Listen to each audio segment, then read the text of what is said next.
Welcome to Outside Views. Today we continue our deep dive into what it would actually mean for the United Kingdom to apply for EU membership again. And this is not a rejoin. There is no automatic way back. There is only the accession process. And as we have discussed before, this process is the same for every country that applies. And today we are covering chapter 27, that's environment. And this chapter is one of the most extensive and demanding in the accession process.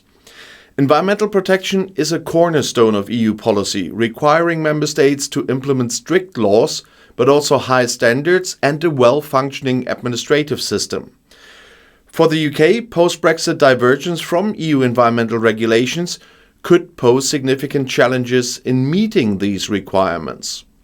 So, what does this chapter actually cover? EU environmental policy is based on several key principles: preventive action, the polluter pays principle, fighting environmental damage at its source, shared responsibility, and the integration of environmental protection into all other EU policies. The environmental acquis consists of over 200 major legal acts covering areas such as air and water quality, waste management, industrial pollution control, nature protection, climate action, chemical safety, and genetically modified organisms. Full compliance requires significant investment, but also robust enforcement mechanisms and strong administrative capacity at both national and local levels. And one of the major policy areas in this chapter is climate action. The EU is a global leader in climate change mitigation, setting ambitious targets for emissions reductions, renewable energy, and energy efficiency.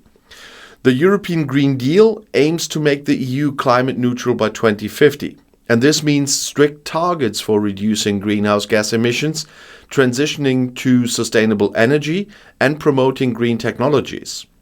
Joining the EU again would require the UK to align with these policies, which could be politically sensitive given the UK's recent approach to fossil fuel licensing and deregulation of certain environmental protections. Water and air quality regulations form another crucial component. The EU sets binding limits on pollutants such as nitrogen oxides, sulfur dioxide, and particulate matters. And it also requires member states to establish water management plans to ensure that there is safe drinking water, to protect ecosystems and control industrial waste discharge into rivers and lakes. And we heard a lot about that. The UK has faced criticism post-Brexit for declining water quality standards and an increase in sewage discharges into rivers and coastal waters.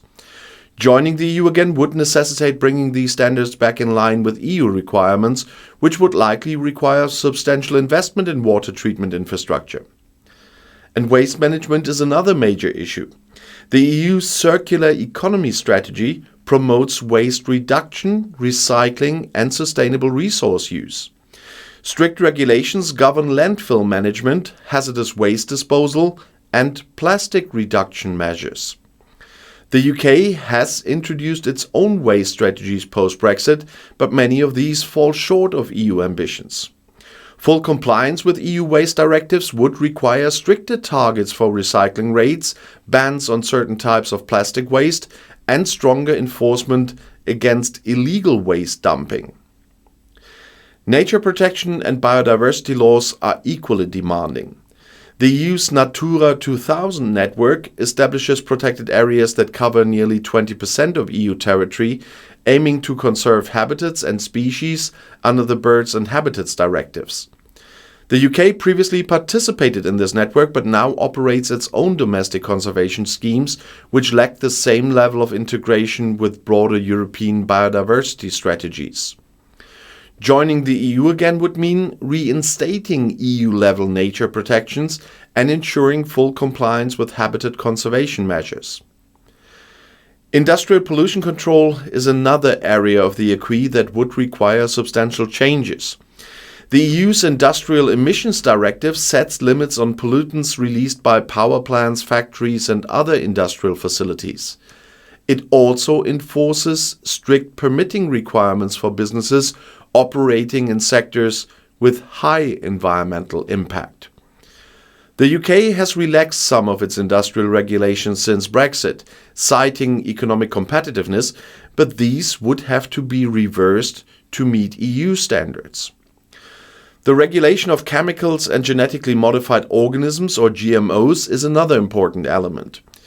The EU's REACH regulation is one of the most comprehensive chemical safety frameworks in the world, requiring companies to register and assess the safety of substances before they can be used. The UK has set up its own chemicals regulatory system post-Brexit, but it lacks the same level of data sharing and industry oversight as the EU system. Joining the EU again would require full compliance with REACH, which could be a logistical and financial challenge for UK businesses that have already adjusted to post-Brexit regulations. Compliance with EU environmental laws is not just about passing legislation. It requires a well-equipped administration that can monitor, enforce, and regulate environmental policies effectively. Member states must establish independent environmental agencies, provide adequate funding for enforcement bodies, and ensure transparency in reporting environmental data. The UK has faced criticism for weakening environmental oversight post-Brexit, with reductions in funding for regulatory bodies and delays in environmental policy implementation. Strengthening these institutions would be essential for meeting EU requirements. And this brings us to the broader picture of EU accession. Joining the EU again is not a simple return. It's an entirely new application process. And that process is governed by the so-called Copenhagen criteria. And these criteria set the fundamental requirements for any country seeking EU membership. A candidate country must demonstrate stable institutions guaranteeing democracy, the rule of law, human rights, and protections for minorities. It must have a functioning market economy capable of handling the competitive pressures of the EU. And it must show the ability to adopt and enforce the full body of EU law, including environmental regulations. And many people think of negotiations as two sides bargaining over terms. But EU accession is not that. It's a process of compliance. The EU does not lower its standards for new members. It's the applicant that must meet those standards.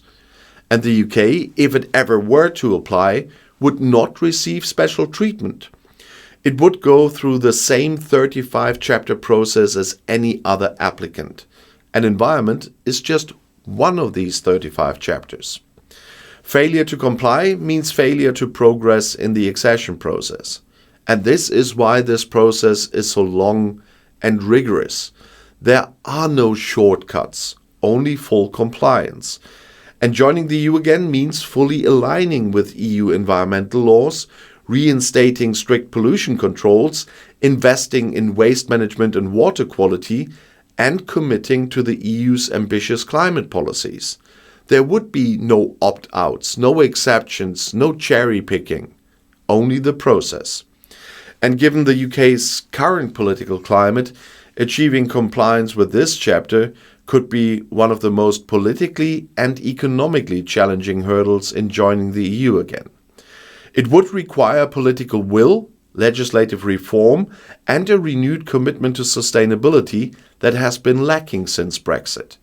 So thank you for watching Outside Views, and if you found this analysis insightful, don't forget to like and subscribe. And let me know in the comments what you think about this aspect of a potential UK application, whenever that might be. See you in the next video, and one of those is right here in the end screen.